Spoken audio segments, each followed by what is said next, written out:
Welcome back to the third day and a very special session of AFEC Global Education and Skill Conclave, organized by AFEC News Network and hosted by Higher Education and Technical Education Department, Government of Telangana.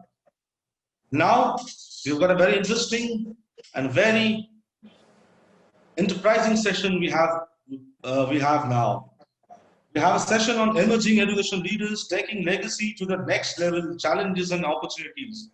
And we have with us the next gen education entrepreneurs with us. Let me introduce to all of you Shreyashi Singh, founder and CEO, Harappa Education.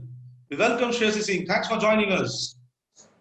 Thanks, Shavik. Thanks for having me. Good morning. Shreyashi is a founder and CEO of Harappa Education, an online learning institution committed to the unleashing the potential of India's graduates and professionals through its unique behavior science-inspired curriculum framework of cognitive, social, and emotional skills. Thanks for joining us, Shreyashi. Let me also inform all of your esteemed delegates and speakers that the conference is powered by Harappa. Let me also introduce to you Mr. Sahil Chalana, founder, College Dunia. Is Mr. Sahil with us? I think he'll be joining us shortly. We have with us Sakshi Agarwal, Executive Director, Sage University. Hello, thank you, Sovik. Thanks for joining, Sakshi. Sakshi is a leader and learner in the world of entrepreneurship. Being a new bud is not an easy task, but she always loves challenges. She's the Executive Director of one of the biggest conglomerate firm of Central India, which is the Sage Group. Thanks for joining us, Sakshi. Thank you, lovely to be here. Thank you. We also have with us Silky Jain, Executive Director, Tulas Institute. Thank you, Shovik. Thanks for joining us, Silky Jain Marwa. She's the Executive Director, Tulas Institute. She's an alumnus of Symbiosis Institute of Design, Pune, awarded as an inspiring women educator for the year 2014 by Engineering Watch. Thanks for joining us, Silky Jain Marwa. Thank you. We have with us Mr. Abhishek Mohan Gupta, Pro-Chancellor, Jagran Lake University, Madhya Pradesh. Thanks for joining us, Mr. Abhishek. Thank you, Shovik. Abhishek has joined his family business in 2008 after completing his education and holds the position of Joint Secretary at the Jagran School Welfare Society, where he looks after strategic development, marketing, and people management. Thanks for joining us, Mr. Abhishek. We also have with us Mr. Rahul Singhi, co-founder, Purnima University. Thanks, Mr. Rahul, for joining us. Welcome. Hello, everyone. Good morning. Mr. Rahul is the director and co-founder of Purnima Group, Purnima University. He believes in the ideology of giving back to the society and brings the same into action via educating students. Thanks for joining us, Mr. Rahul Singhi. Has Mr. Sahil joined us? Yes. Hi. Hi, we are joined by Mr. Sahil Chalana, founder, College Dunia. Sahil Chalana is a 2010 BITS Pilani alumnus, founded collegedunia.com in 2014, a leading educational search portal that is in top 100 at the 87th rank in India, according to similarweb.com. Let me also inform all of our speakers and delegates that College Dunia is the co-presenting partner of APEC Global Education and Skill Conclave. With this, we move to the main session. Before I start the discussion, I request all of our esteemed panelists that I'll be playing the devil's advocate's role. So I'll be requesting all of you to take 4 to 5 minutes for the opening remark, and then we'll take key takeaways so that we can finish the session on time. Before I start the session, let me also inform all of you that yesterday, in the second inaugural, we had the policymakers from the state of Kerala, from state of Uttar Pradesh and state of Madhya Pradesh, and also from Government of India Rural Development Ministry, senior bureaucrat Alka Upadhyay was there. And I was seeing that the kind of interaction those policymakers was having with the entrepreneurs, new age entrepreneurs, and all of them were quite interested with the kind of innovation Harappa or College Dunia or Dell Technologies is doing or Flipnova is doing. So I'm sure the aim of organizing this conference, aim of creating this platform was to bring best of the minds together from academia, government, and industry together so that convergence can happen, collaboration can happen. I'm sure this conference has opened up that new window where government, industry, and academia will surely take away something to move forward in the future. With this, Let me put the first question to all of the panelists. Your thoughts on, and I'm sure that all of you are the next gen education entrepreneurs taking the baton of success to the next level. My thoughts to you will be that what are the challenges before all of you to build a comprehensive education ecosystem in the new world order? Opening remark from all of you. Let's start with Shreyasi Singh, founder and CEO, Harappa Education. Shreyasi, your take on that. I think yeah, I'd like to start by saying, obviously, that education is such an incredible opportunity, I think, for all of us to make an impact in. And I think, given that this is about the future as well as the past, we're talking about building on the legacies of all education administrators or entrepreneurs have done so far, and going ahead. I think it's one of those rare segments of the economy and the industry where everyone benefits if it's done correctly. So I think, first of all, I think I'm sure my co-panelists feel the same way, that I think one feels a certain sense of privilege and huge responsibility to have the opportunity to do something in education, because your own success can really be success beyond people.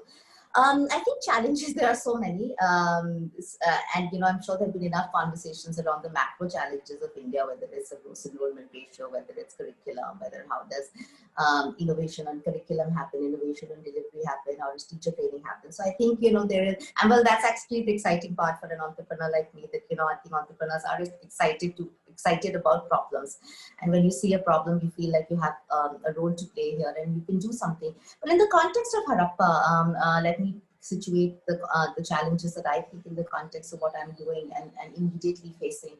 We're an online learning institution, right? And we have a curriculum of cognitive, social, and behavioral skills that we feel is very critical for both professional success and personal growth, but has unfortunately been largely underserved or inadequately addressed in even school systems, but certainly in formal higher education systems, and really impact individuals, teams, and the organizations that they work in. And these are simple skills like how to negotiate, how to influence, how to define a problem, how to make decisions, how to lead yourself, how to give feedback, receive feedback, a lot of that. I think the challenge one feels there is, one, how do you, you have to also be an evangelization, you have to be an evangelist of the new curriculum as well. In our case, unlike in several other online or edtech players, especially in the school space, is the fact that we are not taking already existing nationally mandated curriculum and starting a better distribution mechanism to it, that it goes online, it could do one-on-one. We're actually building a new curriculum which does not even exist in the offline world, right? So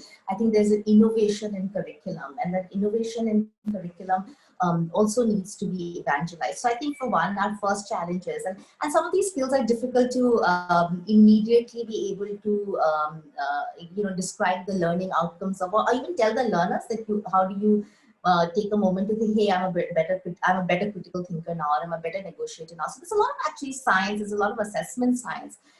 There's a lot of behavior change, and how do you monitor behavior change, how do you track it, how do you articulate it. So I think two things of evangelization of a new curriculum, and then how to actually very meaningfully be able to validate true learning outcomes and behavior change for the learners from having done a curriculum like this.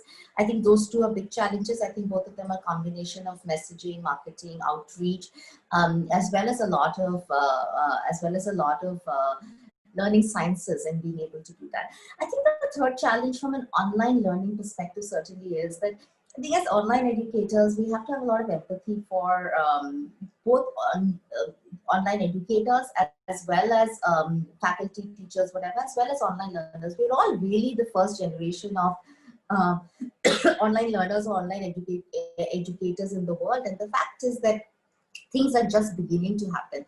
And I think this last year, 2020, has in some form of another, in some level of intensity or proficiency or another, has actually pushed the whole world to experience online education in some degree.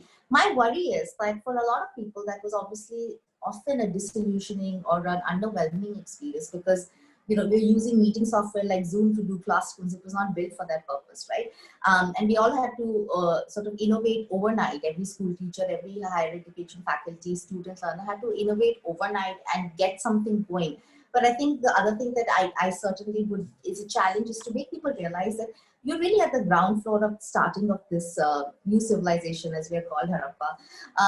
And the fact is that a 250-year-old sort of embedded system of how you've otherwise delivering education will take time to do. So you're really at the beginning of the black and white movie era. And now we watch in IMAX and, all the OTT platforms stream such high quality HD to us. And I think that evolution of the change in terms of how learning happens, the content, learning experience, better products, better platforms will happen. So I think the third, not challenge, but sort of the third point that I'd always like to sort of put across in the forum is this is not what it always will be, and this is not how the best use of online is, and that we will certainly get better. Last, and I'll stop after that.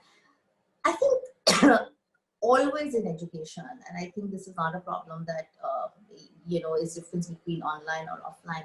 The true the true challenge or genuine challenge of education is learner motivation. Like, are you really beyond helping learners take a test and then take a degree and you go from class 4, 12, whatever, you take a test prep, you go to college, you pass that, you study for 2 weeks before. I mean, I think beyond the check marks of what the minimum that a learner or a student has to do to be able to complete their learning journeys or learning program, I think instilling that true motivation and really getting that true learner buy-in, that, how have we inspired the learner to do something? I think I genuinely believe that if you, in most cases, if you're able to light sort of this little light bulb of inspiration and will in somebody, there is enough and more ways for us to learn. And that is the most exciting bit.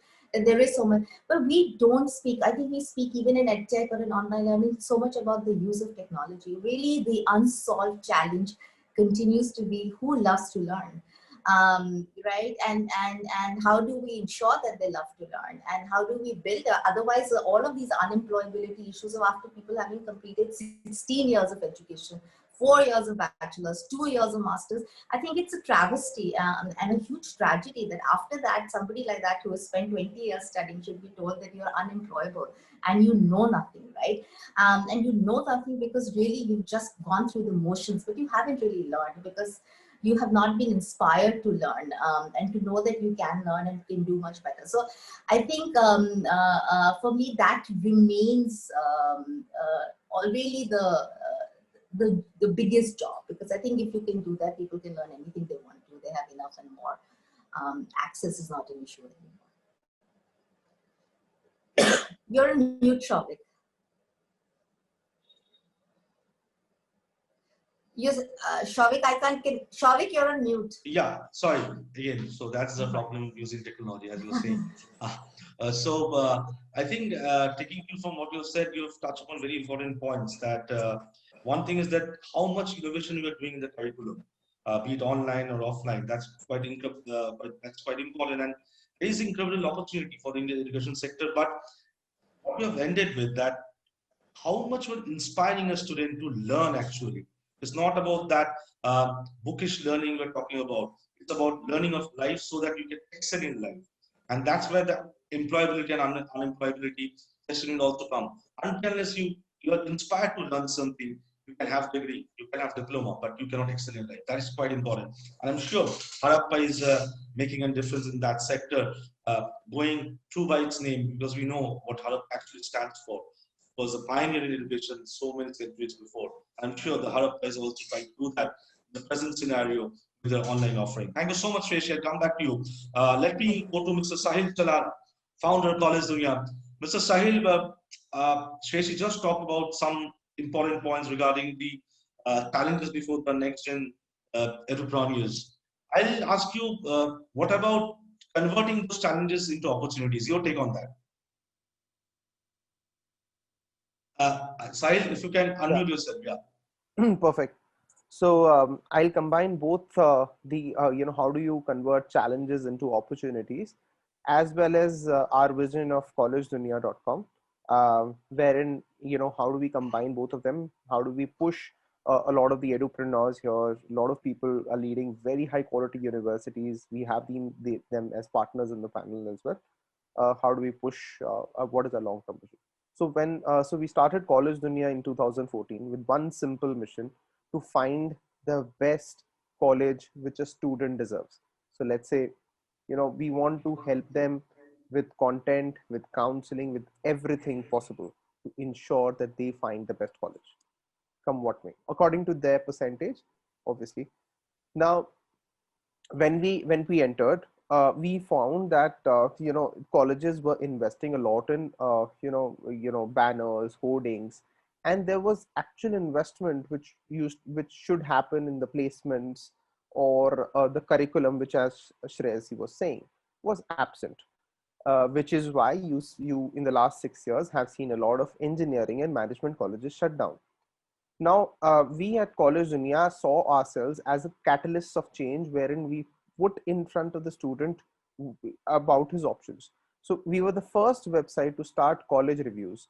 Now, college reviews by alumni are one of the most potent weapons which they have to ensure. See, at the end of the day, college education is a service, and let's understand, for whatever noble the cause is, it is it's the college's job to provide a very, very high quality service.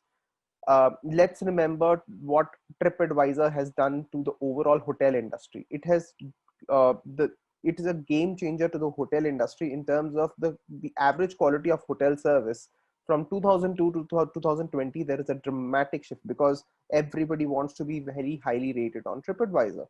We wanted to see ourselves as that agents of change. Have we done that? Not really, but yes, we have a great case study in terms of we going there. Just give me I'll give you a small example. All of you here run co-ed colleges, right? Now, what if you learned that there are a couple of colleges in Tamil Nadu where if a guy talks to a female student, right, he has to pay 100 rupee charge, and parents love that, right? We want to bring these small nuances on front, and this is a review on College Dunia. I did not know that, right? These, apart from the hundreds of other reviews which we get wherein people don't get placements, or the faculty does not report on time, there are no tests. I mean, this is what is very, very shaking the foundation of how we are delivering education, right? So we believe that we are in the college, we are on a mission wherein we want to push colleges towards investing in the quality attributes of education rather than the marketing related aspects of education. Not that I'm not really saying they're not important, but this is where our vision ends. Now, the second part is the new education policy, which has clearly been given a lot of flexibility to the students to complete their education. I believe that it could have set higher standards because we in India still don't have any quality universities in the top 100 of Time or any other magazine which or international magazine which you can think of. Now we at College Dunia are also doing a study abroad business wherein we are helping choose colleges abroad. So we know that part, in which a lot of the universities which they have to push towards the quality to maintain international rankings is a big step. We believe that if colleges continue to invest in quality research, placements, curriculum output, they will get there one day. And let's hope that that happens with the Atmanirbhar dream which our PM Modi has, to actually becoming the Atmanirbhar number 1 or number 2. If Singapore has done that within 20-30 years, I think, and even China, which never had any universities maybe 15 years back, we think we can actually reach there.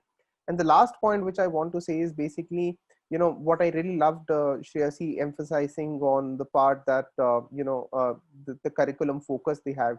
We at College Dunia also want to focus or make colleges focus on the outcome part. So curriculum is a process. The process is very, very critical. But yes, the outcome, which is the high quality placements, or if somebody enrolling in has to experience a hike in salary, so that the return on investment is there.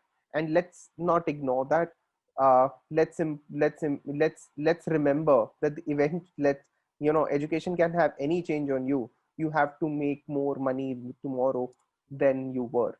And yeah, we at College Dunia will continue to push colleges towards the goal of very high quality information. And yeah, that's Thanks, Sahil. I think when you said that time has come for institutes to invest more on quality aspect of imparting education other than other things, and also into quality research, because yesterday also when we had some speakers speaking from government sector, even higher education leaders, they were also raising the same point.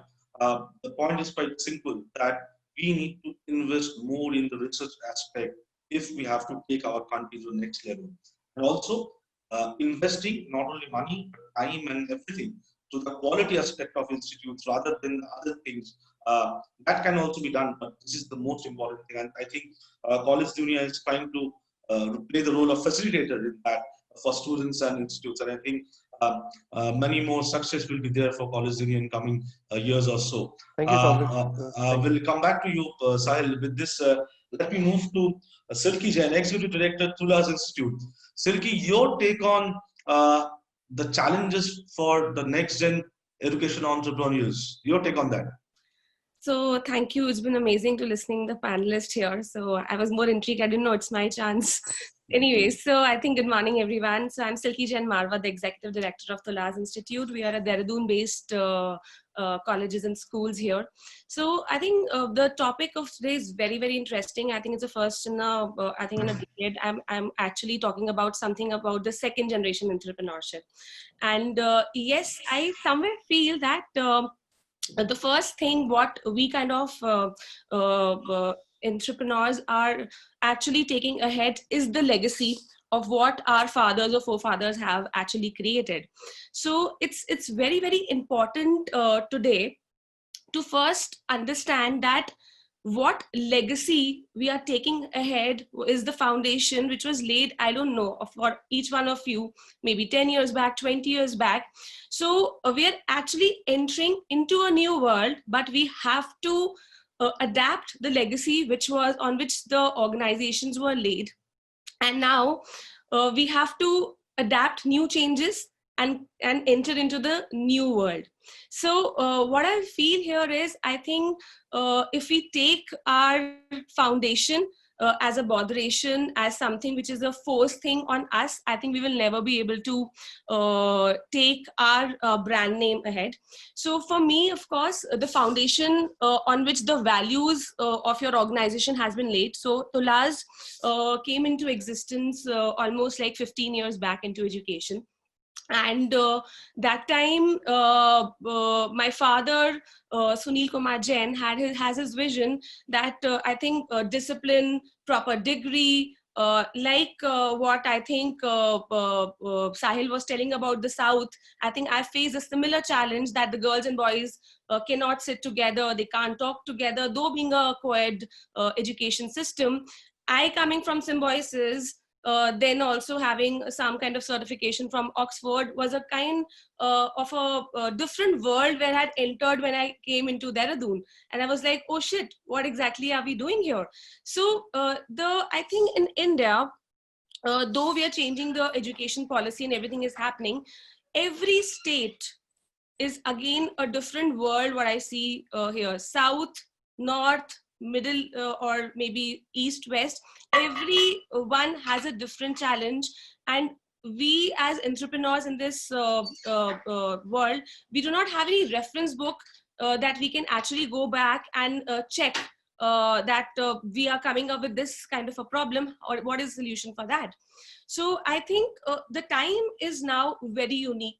There are not only changing, but the rate of change that has also increased. If today you'll see in previous time, the problems used to happen periodically, monthly, maybe in 6 months. That's what my father used to tell. In today's time, I think the education system is changing so rapidly. I think we're sitting in a day, maybe multiple problems in different arenas which comes to us. So I really see that the ecosystem is seeing a 360 degree change here. And what I mean by 360 turn is, I think that every degree is taking a 360 turn. I don't know how many of the panelists will actually agree that today, sitting on the same day, the faculty problems come, the student problems come, the curriculum we have to see, maybe the AICT is cropping up with some changes. All of this has to be dealt in the same day. And of course, earlier there was a step-by-step system. People were more focused about only degrees. Today, we're talking about a skill. Apart from just having a degree, we're talking about skill. Nobody used to talk about it earlier. It was very simple: take a degree, get a job, settle your life. I think nobody talks about it now. And firstly, we are also educating the parents and the students that the old system has actually changed. Skill is very, very important today. So everyone is talking about placements, having a good career. So same when I entered Tula's Institute, you're talking about the challenge.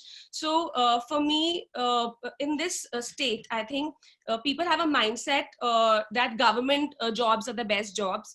Private jobs actually do not give you a settled career. So to educate the students that why can you actually become an entrepreneur, how can you actually have your own business, you can actually go to and work in the best of the MNCs, was one of the very big challenge what we had. And many students here are wanting to go to the army background or join Indian Army, Indian Navy. Of course, we have a very rich heritage here. So this was a major challenge for us to also unlearn, make our faculties understand that what exactly is the career we are talking about. It's no more about having a degree, companies coming in and okay, ho gaya.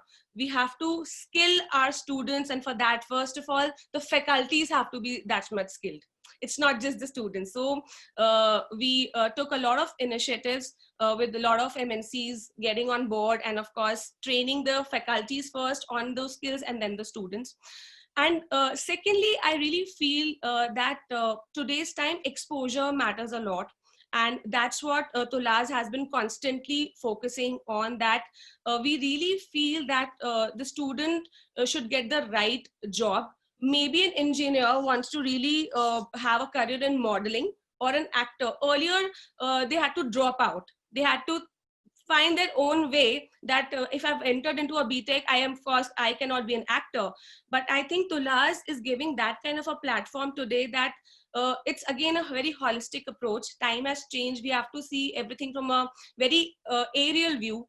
And if really a kid wants to become an actor or a model and maybe an entrepreneur after holding a engineering degree, why not then? So we are exposing our kids, because ultimately what we are here for, we are here for a successful career, a successful growth, so that our alumni tomorrow go and say, yes, I am a proud Tulaite. So I think getting back from my own experience, we created that platform of exposure where every student can proudly say that, okay, I am XYZ. I'm just not the daughter and son of, from the very college level. Usually students are being trained that once you are into the career line, once you start earning, then you got your name. I think in college is the biggest platform for a student to come out of his cocoon shell and give his identity to his own self. So that is the way we have changed the entire outlook. Apart from just imparting the degrees, we have multiple courses like BBA, BCA, engineering, mass communication, you talk about it. But I think faculties, management, everyone needs to understand that why this kid has entered here, what approach, what this kid is good at, and how can we actually nurture this kid into becoming a successful human being. Because after all, these kids have to compete with a faster world than what we are doing today. I think world is rapidly changing, and minute by minute, I must say. So I think we are on the right path, and let's shake hands together like we are in this panel today, because it's a time to unite, not just to compete, because we, this generation now, actually can understand technology. I really see that COVID, of course, is not a very happening era for any one of us. But again, talking about an opportunity from this challenge, from what we are stuck into, I think India never would have understood digitization so early. We all were talking about online learning. We all were talking about WhatsApp, Facebook, online shopping. But were our elder generation understanding this? I think like WhatsApp became the world for all the housewives today, this corona has made fortunately digitization very, very easy for India, and which we were thinking maybe 10 years down the line. I think we should congratulate each one of us. Yes, it's a very tough situation, and I'm sure we still are fighting with this new normal, which has now become our normal, that we should all thank that India knows what is online actually. So thank you so much. I will rest my case here.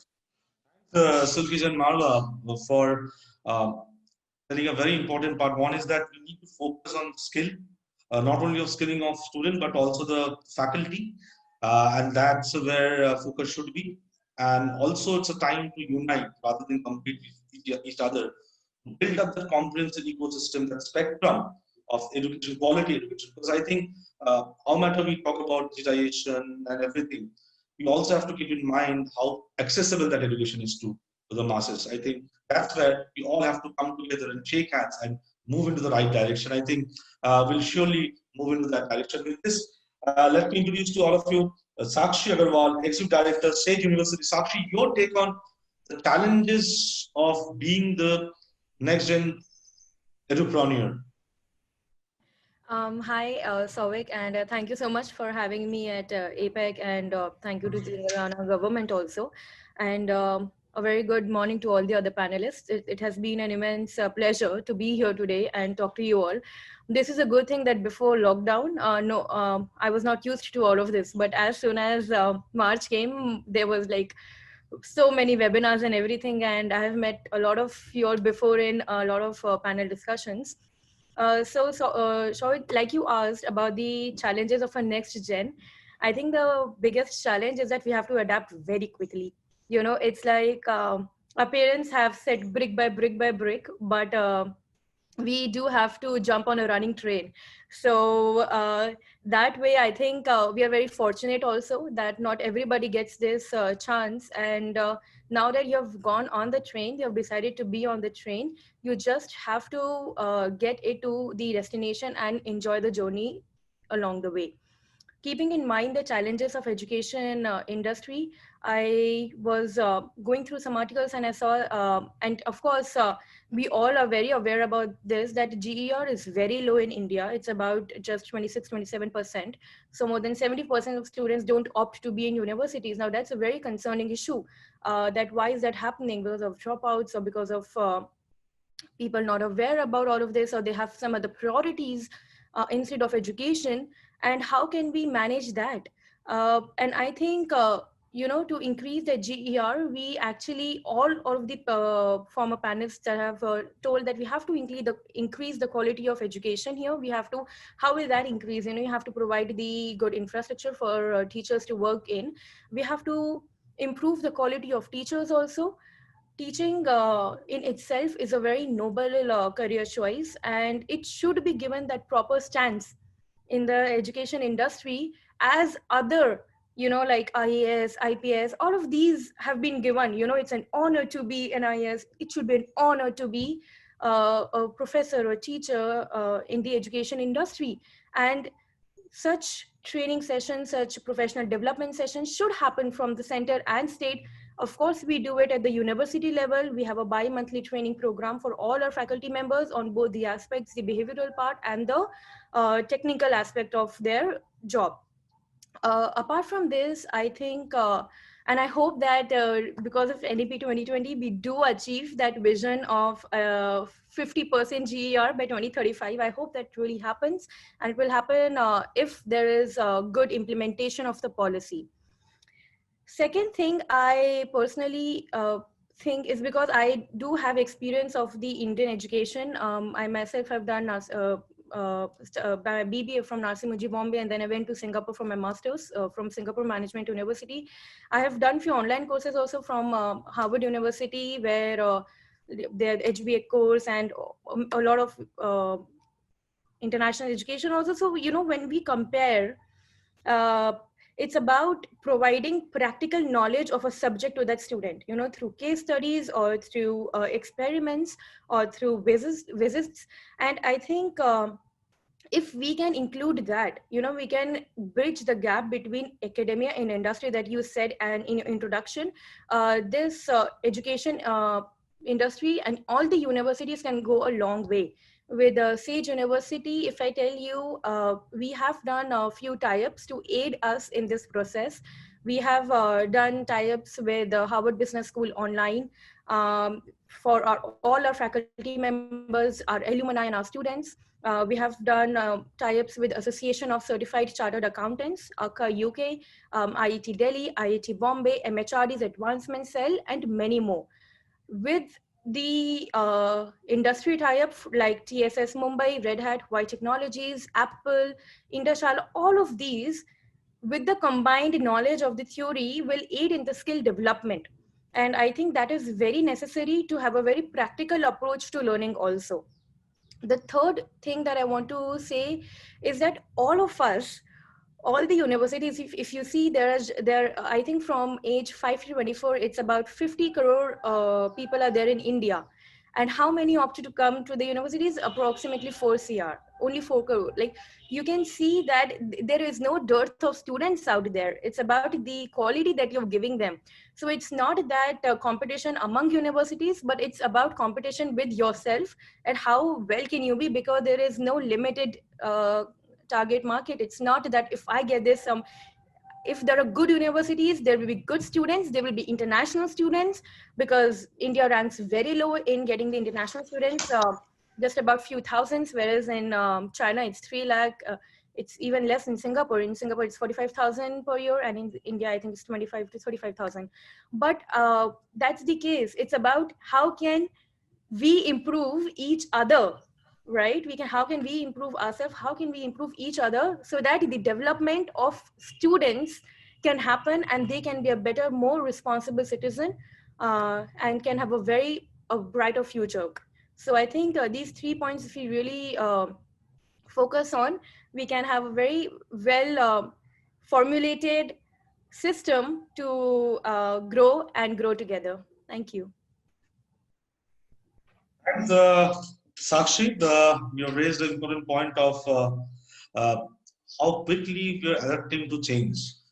Because we have seen in the last 7-8 months that how fast things have happened, and all of a sudden from offline mode to online mode, and how quickly actually we all have adapted. Because if you remember that during the demonetization, and the next day when you go out to buy something, you can saw that a vegetable vendor standing in the street, he was ready with that online payment thing in his phone, because that's how fast we can change. I think education sector is also seeing that sea change. It's up to us how fast we can adapt to those changes to move forward.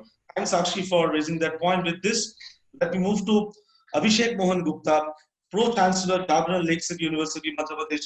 Mr. Abhishek, your take on the challenges of being the emerging educational leader and taking the pattern of success to the next level. Thank you, Shoaib. Good morning to all the panelists and everyone who's listening. So it's very interesting to hear every one of you. And obviously it becomes very difficult to say at the end, because almost everyone has a similar kind of concern. But I think education as a system is a very dynamic system, and it's a very interesting space to be in. It's seeing a sea of change, and every day there are new opportunities, new challenges, as Silky and everyone said. But I think there are 4 or 5 very key challenges which I see in the higher education space, especially right now. I think one of the very big challenges I see is the ethics and the values. I think that has to be the primary base of any higher education institution. How you ensure your ethics are in place, and how you ensure that you are focusing on quality education. obviously, I mean, once an entrepreneur is investing into higher education, and it's not a low investment, it's as big as setting up a big industry. People will charge, but where they are charging and for what they're charging and what they're offering to the students is very, very important. I think that's very important important thing to understand.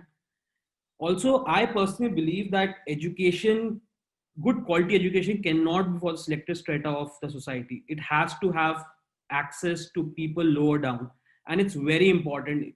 Whether we want to, whether you see the NEP or whether you see how we want to achieve a GER to a certain level as per the vision of our honorable Prime Minister.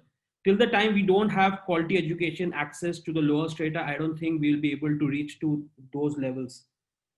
Uh, Another important thing which everyone said, and I totally agree, that we need to increase the standard of education. We need to continuously innovate on how we are educating, how we are involving skills into our degree program, how we are bridging that gap between the industry and the university. Because it's very worrying that if someone studies for 15, 16 years and then he's not able to get a job. And I mean, if you go and ask anyone and if you ask the industry why they, so I think one of the very key things which has come, probably not only the skill but the social aspect of the child. That's very important, because I think in an interview of 5-10 minutes, to be very honest, it's very difficult to find what skills a person possesses. But what softer skills the person possesses is very, very important, because I think no university or higher education institution can really map a skill set for every kind of different job available in the market. A person has to learn a lot on the job, but if the attitude and the softer skills are right, I think he has won, I think for me, at least 75% of the battle. And I think that's where things has to be focused for us. Uh, Obviously, shifting from offline to online, I think still there's a lot of time when we are thinking offline but doing online. We have to start thinking online and bringing and making online as part of our strategy. We have still not, I think a lot of them have not thought of bringing technology or making technology as part of the strategy. Technology is the last bit. A lot of people still think that, okay, if we have left over some money, then we'll invest in technology. As much as you are investing in people right now in higher education, the same way or in the same proportion, you should also invest in technology. I mean, for us, if I say that technology was always been a part of us, and I think that's the reason why we were very easily transformed during this lockdown. I still remember on 23rd of March, when the lockdown was announced, we were just about to start examinations. We were 15, 20 days away from examination. But because we had a technology system backing up and we had invested in technology, we could just easily shift the examination to the online mode. And I think things went really smoothly for us. We submitted our results and our system to the UGC and got a lot of appreciation for it. So I think technology is a very big enabler. And even with the new education policy where they're allowing the institutes to offer 25-30% of teaching online, I think you need to really invest now seriously into technology and how to use the technology. The faculties needs to be trained. Dedicated training towards technology has to be given. Another very important aspect is the ensuring of the all-round development of the student. We should not only focus on education or imparting skills, but there are skills which can be learned through cultural activities, through sports, through leadership programs, through building entrepreneurship in each and everything you do within the ecosystem of the university. And I think that's very, very important for a student to grow as an all-rounder. Because today, I don't think India is still ready to have specialists in the job field, because people still do multitasking in a lot of spaces, especially at the middle segment of the job market. So I think for multitasking, people need to be an all-rounder, be it in academics, where you can have these interdisciplinary programs and you have elective from various areas and students are designing their own curriculum or own pathways, but also ensuring and encouraging students to take up these additional activity-based learning to compile their whole of education. I think these are some of the very key important challenges which I see. And based on these challenges at Jagran Lake City University, we have created very strong 4 pillars for ourselves. For first of the pillar, we have kept student-centric approach, by which I mean that student becomes part of every policy we design in terms of how this is going to get impacted to a student's life at the university. We have a very democratic system of having student council. We have these class representatives from each of the degree program who become part of the policy decision making when the senior management is sitting. And I think that has helped us to design certain policies which are very student friendly, and we understand what the student wants to what the student wants from the university. And trust me, more of the time, their suggestions are some really great suggestions which comes out. I think skill-based interdisciplinary degrees is the need of the hour. Everyone has talked about it, so I will not detail into it. I think one very important thing which I think I would take from Silky ahead is joining hands with everyone. I fail to understand a lot of time why every private university or a government university only is looking to partner international universities. Is it to just make a batch into their name that we have X amount of international partners? I feel that in India, there are certain brilliant minds, brilliant universities where you can learn a lot from them. And that's what we have done in JLU, that we have focused on partnering a lot of with Indian universities, be it private or be it government. I think collaboration is the way to go ahead in higher education. There is no way that, there is no way you can compete because someone is 30 years old, someone is 5 years old. And education is a brand building process or a quality check process, quality filtering process, which comes over the years only. It cannot happen. You can compete straight away with a 30-year-old or 50-year-old established university or institution, and then you are at par in 1-2 years. It is a process will take time. It is a very dynamic process, depends on region to region, what kind of students you're getting. So there are so many multiple factors which needs to be taken care of. So I think learning first from the what Indian universities, the IITs, IIMs, NITs, law institutions, law college, universities have to offer. I think that should be the first step, and then probably take it to the next step to be at the global partnerships. I think these were some of my insights. Thank you, everyone. Thanks, Abhishek. I think when you talked about that social aspect of child, when a student comes for admission, you're looking at not only what he can offer, what is his acumen, but also what kind of soft skill he's having. That's most important, because when you come out of the college or university, that soft skill will be playing an important role. I am glad that you've said that, because now a lot of parents are also realizing that fact that soft skills are equally important for the growth and growth of a student, rather than the what kind of skill, individual skill is getting. And also, you have said rightly that I think it's a right time to invest more in technology. We accept it or not, technology is the present, technology is the future. We have to invest in technology to build up that spectrum, in an effective spectrum. And also, when you said that Indian universities, Indian colleges should come together for more and more collaboration within the country, rather than looking for partners outside. I think that's a very important point, and we can have a detailed discussion on that in any other forum as well. With this, I'll move to Rahul Singhi, co-founder of Pune University. Rahul, I'll come to you. Before that, let me introduce to all of you. We have a special guest, D.S. Rao, Pro VC, Geetham University, Bangalore campus, with us for this session. Let's all welcome Dr. D.S. Rao. I request Dr. Rao if you can unmute your mic, please. Yeah, thank you, Soumik, and nice to be here amongst the young entrepreneurs and the second generation education entrepreneurs. So we'll have your perspective sometime later half of the session, because young entrepreneurs always need hand-holding, and I'm sure an experienced person like you and your take on the subject will be of utmost importance for this young entrepreneurs. I'll come to you, but before that, Rahul Singh, your take on the subject. Hello everyone, good morning. I would use both Hindi and English because I'm more comfortable in Hindi, and I'm assuming that most of our audiences who would be watching us would also like to hear us in Hindi. So मैंने कुछ checklist बनाई थी points की जो मैं बोलूँगा, और एक एक करके वो सारे पे टिक होता गया because everyone has already said. So That has made my life easy. So पहले सिल्की जी ने बोला, and then Sakshi, and then sorry Shreyasi, Sakshi, Abhishek ji. So एक एक करके वो सारे पॉइंट्स जो हैं वो कवर हो चुके हैं, but there are few points which I would like to ponder upon.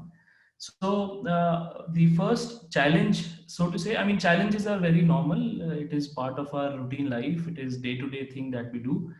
But there are few things which I would like to focus upon. First challenge that I see and I have faced is the challenge of human resource, the mindset change that happens between when two generations are crossing their paths. So जो जो लोग हमारे आसपास होते हैं उनको change करना बड़ा डिफिकल्ट होता है. And from past 5-6 years I have been working upon this, and when my father started the job, I mean the father started the organization, and when I joined in, the average age of employees at Purnima in Jaipur was somewhere around 45 years old, which I have reduced to around 36 years old. So now the current average age of all the employees, there are around 700 people working in the group.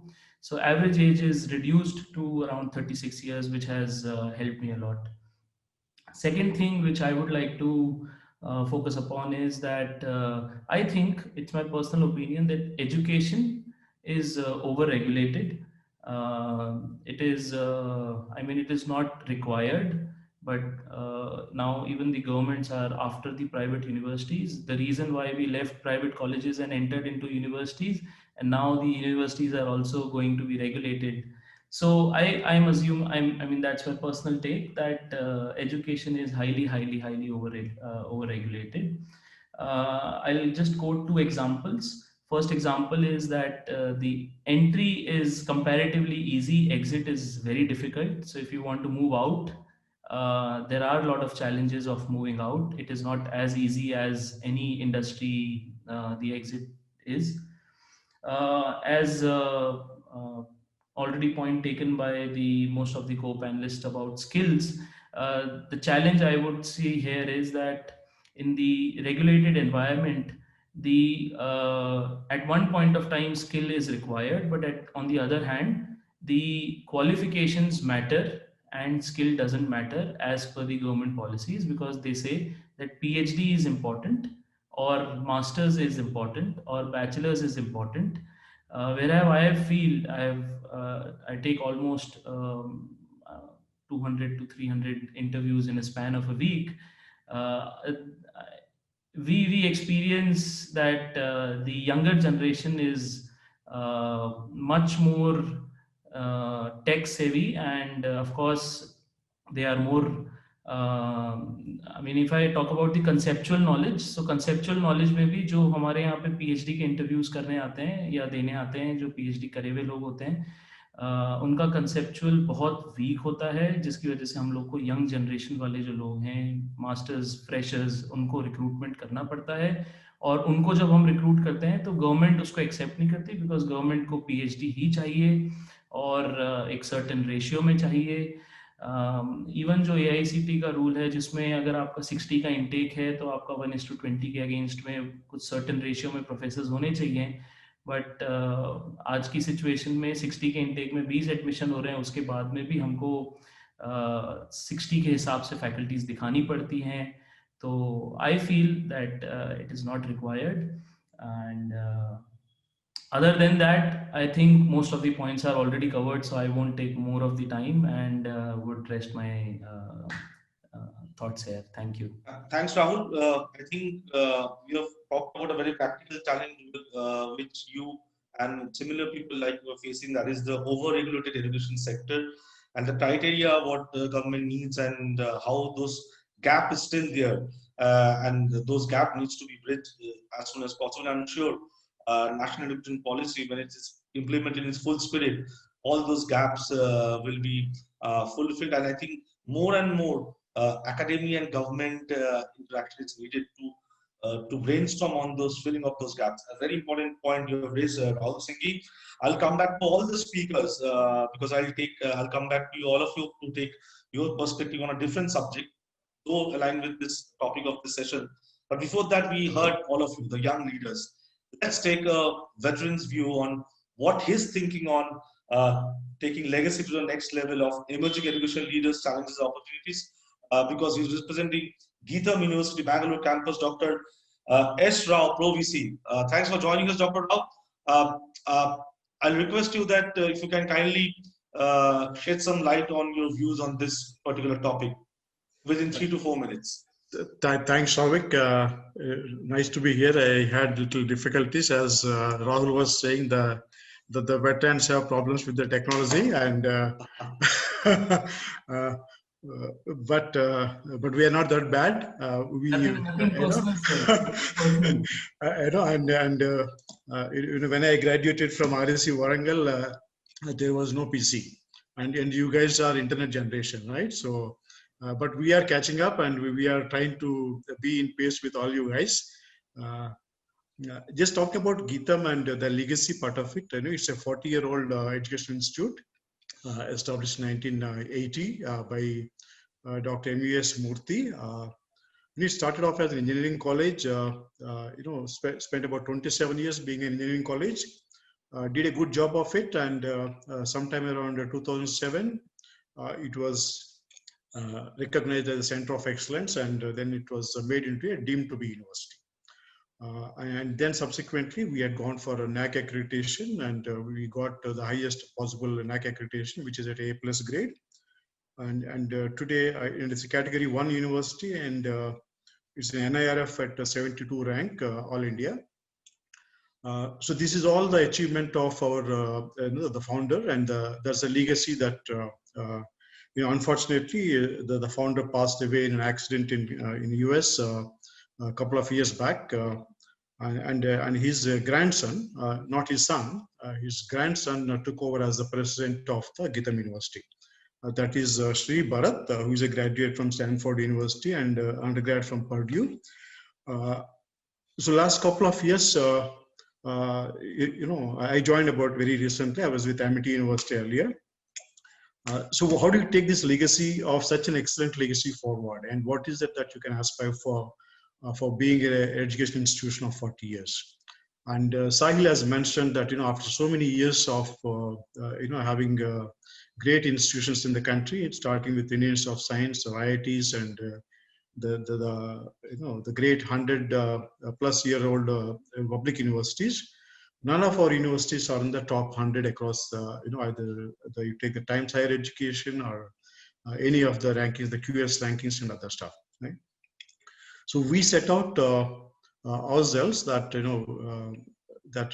is a transition to be made, and in a challenging environment, which Rahul has mentioned, the most highly regulated sector of any industry for the matter, right? Like education is the most regulated sector. We said, what does it take to be in the top 100 across the globe? I think so we started our groundwork, start looking at what are the factors that would make an Indian university truly global and into the top 100. So we looked at various parameters, and what is it that we need to work on? Not that these parameters are anything new, but all the rankings and gradings, accreditations are all standard, and they basically broadly dwell upon few aspects. So we thought we'll we will work on governance and leadership. I think for any organization that's aspiring to be a global university, I think it's governance structures that needs to be put in place first.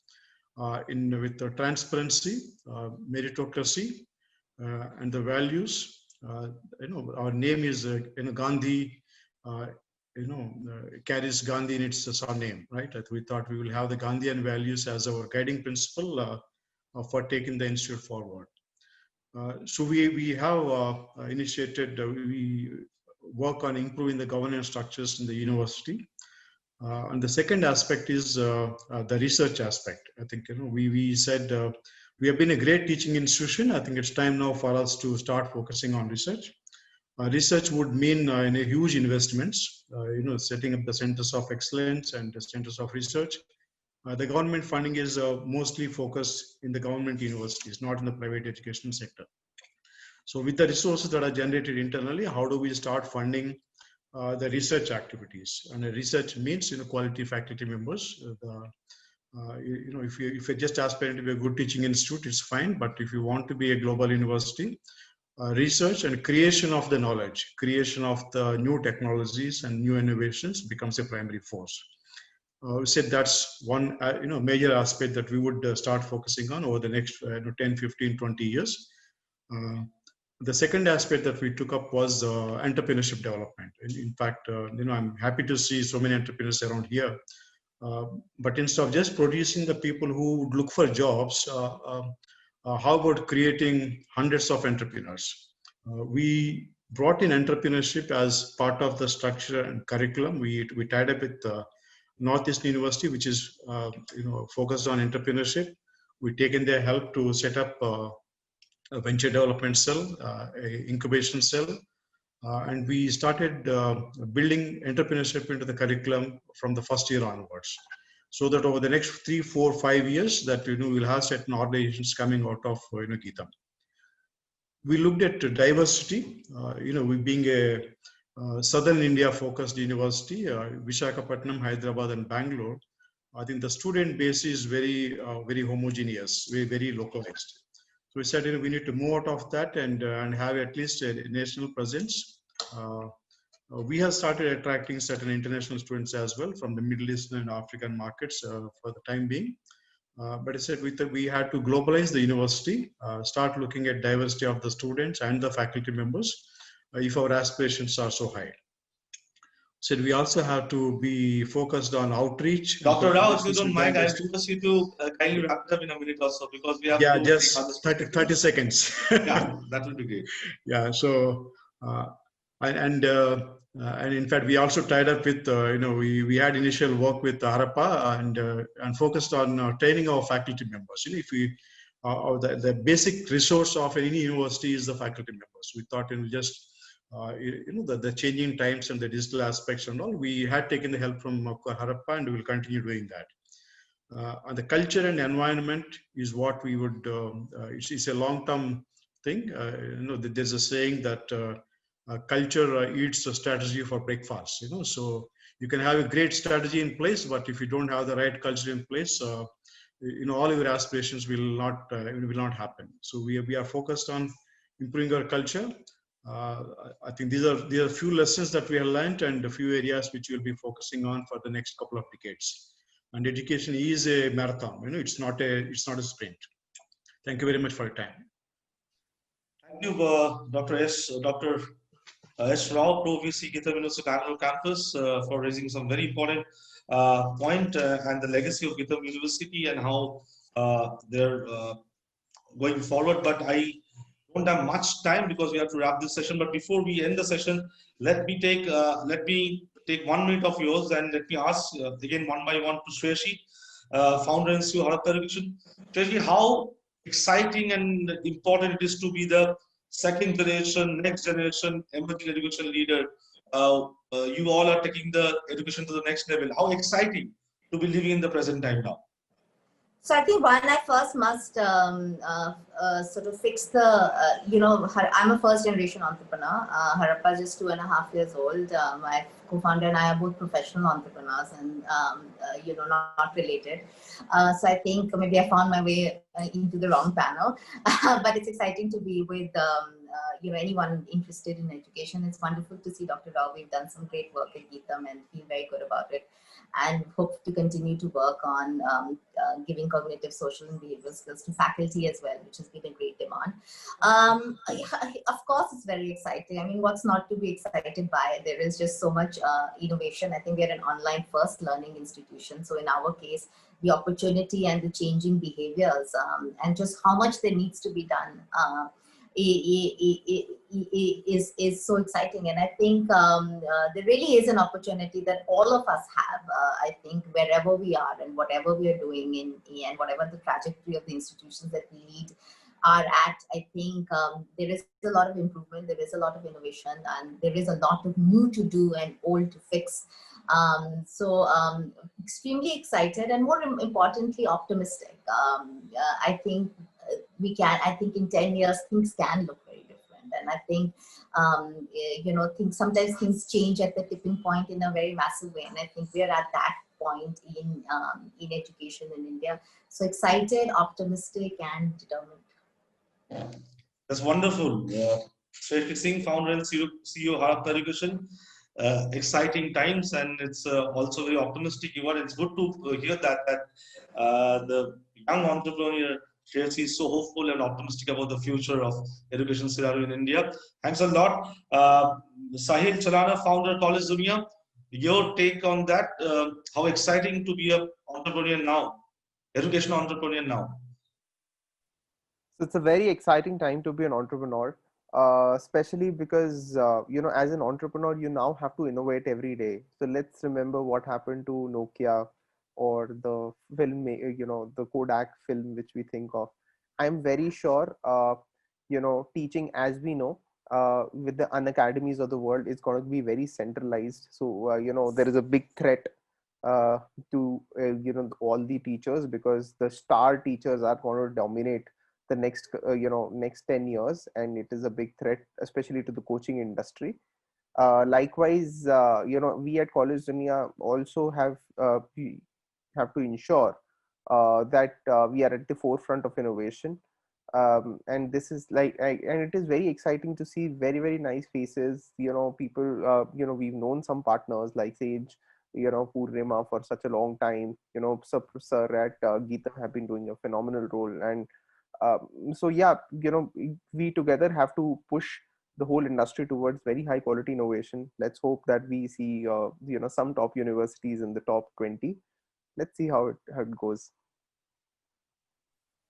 Moving all the universities and education institutes towards innovation, and I'm hopeful that we'll be heading towards that goal very soon with the new policy in place, and also the new times, the existing time will ensure that.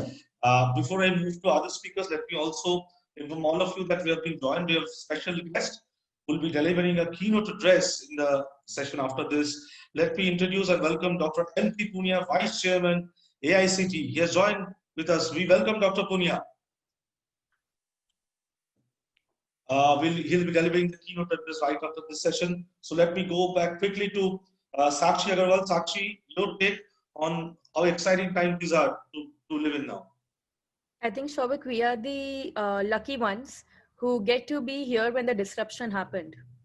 So I think it's just very exciting when you get to do something different and nothing is wrong.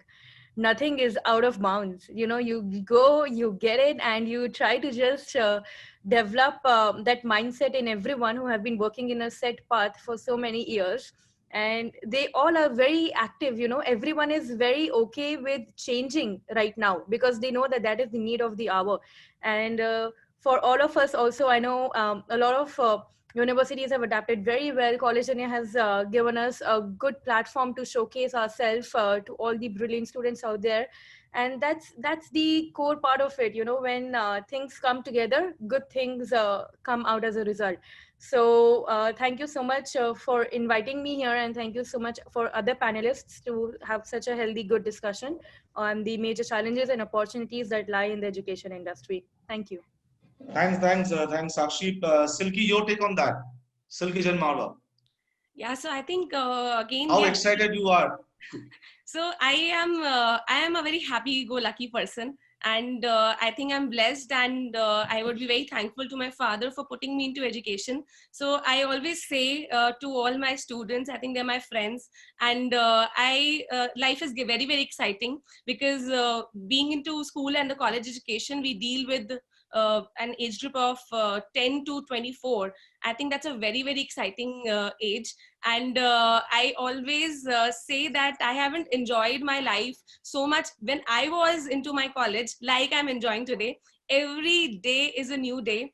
and talking to these young minds and developing something new is definitely very, very exciting. And I'm sure that by my age, as I'm aging, I'm going to be more young, because as the young generation is coming into the picture, they are more tech savvy, more innovative, more adaptive than any of our senior generation. And one thing is there definitely that we all are talking about how to challenges what we have faced. I feel that converting challenges to opportunities for any business leader, be it into education or any other industry, I think it's more of a second in nature now. I think we should be very adaptive about it, and it's no more a skill. I think it's a habit, and we should all take the most of it. And yes, thank you so much for inviting me here. It was lovely interacting with all of us. And yes, I should congratulate APIC for having females on board. It's the first time in nature that I have females on board also. Otherwise, it's very unlikely that all the 4 members are being male and 1 female has been added. Congratulations to all the other 2 females here. It was a pleasure to meet you. Thanks, Silky, for raising that point. But I'm glad that you raised that point where we believe in equality. Thank you so much. Abhishek, your take on that, how exciting to be in being in this education entrepreneurship right now. Just 1 minute. I think it's a very exciting time to be in this space. Everything is evolving, innovations are happening, and especially I'm very hopeful with the new education policy which has been announced. I think if it's implemented well, there's a big disruption which is about to happen in the higher education and the school education space. As do Silky do, we also are into school and the higher ed. So interacting and understanding kids from like pre-nursery, which is a 2.5 to 30 plus, is a very exciting space and the largest number of people within our country. So I think things look exciting, and people who innovate are going to go ahead, and people who believe in technology are going to go ahead for me. Thanks, Abhishek Mohan Gupta. Rahul Singhi, your take on that. Final thoughts from this panel. So again, very difficult being at the last. So before actually commenting anything, I would like to greet MP Punia Saab, and thank you so much for joining us at the right time. I was talking to everyone about about the challenges of challenges of second generation, and we see that there are a lot of challenges for us, but because of senior people like you, definitely we understand and we are shown the path. So it is very exciting because आपको सब कुछ जमा जमाया मिलता है, और लेकिन difficult होता है वहाँ पे बने रहना. तो मेरे ख्याल से चैलेंजिंग यही है कि लेगेसी बना के रखनी है, और अपॉर्चुनिटीज बहुत है. Thank you. Yeah, thanks Rahul Singhi. Thanks for joining us. And let me also inform all of you that this session was more of about emerging education leaders. It doesn't matter whether you're second generation or first generation. It's about the new age entrepreneurs, education entrepreneurs, and kind of transformation they're leveraging to change the system. Thank you so much, Shreyashi Singh, Silky Jain Marwa, Sakshi Agarwal, Sahil Chalana, Abhishek Mohan Gupta, Rahul Singhi, and Dr. S. Rao for joining us today for a very important session on emerging education leaders taking legacy to the next level, challenges and opportunities. I'm sure that the discussion and deliberations made in session will be of utmost importance to move forward in coming days, coming years. And let me also inform to all of you that we'll be making an event report, and we'll be circulating that event report among all the stakeholders, be it school education leaders, higher education leaders, edtech entrepreneurs, edtech leaders, or industry leaders and government, of course, so that action can be taken upon based on this discussion. Before I end and before I invite the next speaker to come on screen, let me end with a quote of Nelson Mandela. He always says that education is the most powerful weapon to bring about change in the world. And we are here to discuss about the importance of education for bringing that change. And I'm sure this session, this discussion will help us to make a better world in future with a comprehensive, effective education ecosystem. Thank you so much, all of you.